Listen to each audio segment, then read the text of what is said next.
முருகன் அருளால் முடியாதது ஒன்றுமில்லை. இன்றைக்கி செவ்வாய்க்கிழமை முருகனோட அருளால் நமக்கு என்ன மெசேஜ் கொடுக்குறாருன்னு பார்க்கலாம். யாரெல்லாம் அந்த மெசேஜ் பார்க்குறீங்களோ கமெண்ட் செக்ஷனில் ஓம் முருகான்னு டைப் பண்ணுங்கள். விதினால் வசப்படுறது மனிதர்கள் மட்டும் இல்லை, அந்த முருகனோட அம்மா அப்பாவே அந்த டைமில் அவ்வளோ ஒரு இன்னல்கள் விதினால் சந்திக்கப்பட்டவங்க தான். அதே மாதிரி இந்த நேரத்தில் உங்களுக்கு ஒரு வாழ்க்கை கொடுத்துருக்கிறாரு முருகன் அப்படின்னா அது நல்ல வாழ்க்கை கெட்ட வாழ்க்கைன்னு அப்படின்னு பிரிச்செல்லாம் கொடுக்கல. முருகன் உங்களுக்கு ஒரு வாழ்க்கையை கொடுத்துருக்காரு.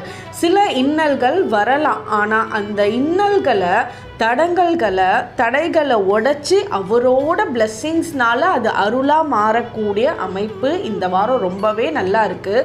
நீங்கள் சில விஷயங்களில் முடிவு எடுக்க முடியாத ஒரு தன்மையிலையும் ஒரு பெரிய பிரச்சனையில் மாட்டியிருக்க மாதிரி ஒரு ஃபீலும் இருந்ததுன்னா இந்த ஒரு சின்ன பரிகாரத்தை ஒரே ஒரு நாள் காலையில் இந்த வாரம் பண்ணுங்கள். பெரிய மாற்றம் இருக்கும். காலையில் சூரியன் உதயமாகிற